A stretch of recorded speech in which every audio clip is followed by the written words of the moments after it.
Okay इस particular question में हमें गिवन है एक कार जो एक पर्टिकुलर स्पीड पर जा रही है और उसने ब्रेक लगाई है। ब्रेक लगाने से उसका जो एक्सेलरेशन है that is 6 metre per second square in opposite direction. इसका मतलब है ब्रेक लगाने की वजह से उसकी जो स्पीड है वो हर सेकेंड में 6 मीटर पर सेकेंड से कम हो रही है। और ये जो चीज़ है ये 2 सेकेंड तक चली है हमारी, है ना। तो 2 सेकेंड के बाद जो कार है वो बेसिकली रुक गई है। अब यहां पर हमें फाइंड करना है कि उस कार ने कितना डिस्टेंस ट्रेवल किया है।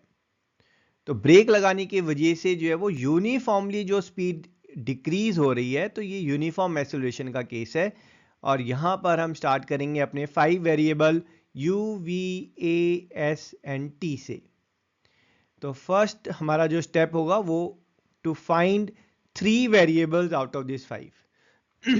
3 वेरिएबल्स के बिना क्वेश्चन सॉल्व नहीं हो सकता है, तो कोई भी 3 वेरिएबल क्वेश्चन में जरूर गिवन होंगे। तो पहला जो है u इज इनिशियल वेलोसिटी। हाँ जी, ये जो है किस स्पीड पर जा रहा था, सॉरी हमें पता ही नहीं है किस स्पीड पर जा रहा था, तो दिस इज नॉट अवेलेबल।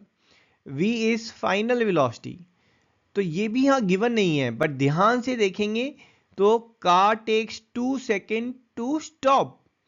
तो भाई जब कार रुक गई है तो फाइनल वेलोसिटी क्या होगी, yes that will be 0 metre per second. और यहां पर एक्सेलरेशन ये तो हमें गिवन ही है 6 metre per second square. But again wait, ये जो है आपका स्पीड जो है वो डिक्रीज कर रही है ना। अगर स्पीड डिक्रीज कर रही है, एक्सेलरेशन जो है वो अपोजिट डायरेक्शन में है, तो यहां पर एक्सेलरेशन आपको नेगेटिव लेना पड़ेगा। तो acceleration is -6 metre per second square.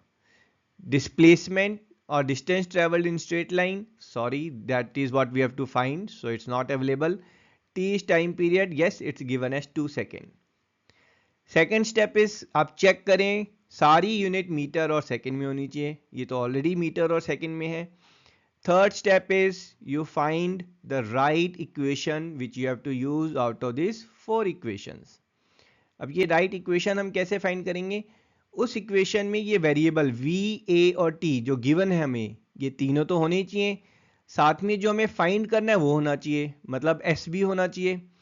तो वो इक्वेशन जिसमें u यूज्ड नहीं है, बट वेट यहां तो सारी इक्वेशंस में u जो है वो यूज हो रखा है।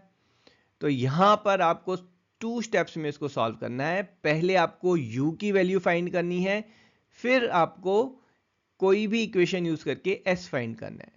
तो u के लिए हम फर्स्ट इक्वेशन अपनी यूज करेंगे, v is equals to U plus A T.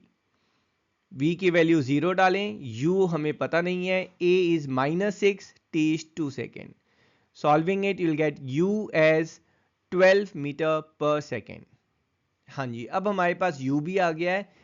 s find करने के लिए आप कोई भी इक्वेशन यूज कर सकते हैं, इक्वेशन 2, 3 और 4 में से। तो यहां पर हम जो इक्वेशन नंबर 2 यूज कर रहे हैं, लेट मी टेल यू तीनों में आंसर सेम आएगा कोई भी इक्वेशन यूज करेंगे तो यहां पर आपकी वैल्यू u की जो है that we have already found is 12, t is 2, a is -6 and t is again 2। Solving it 12 times 2 is 24, और यहां पर half of -6 into 4 that's half of -24 और -12, और s इज 12 मीटर्स। और हम क्वेश्चन अपना एंड करेंगे अपनी एंड स्टेटमेंट से, thus the distance which car will travel before stopping fully is 12 meters, and that's my answer.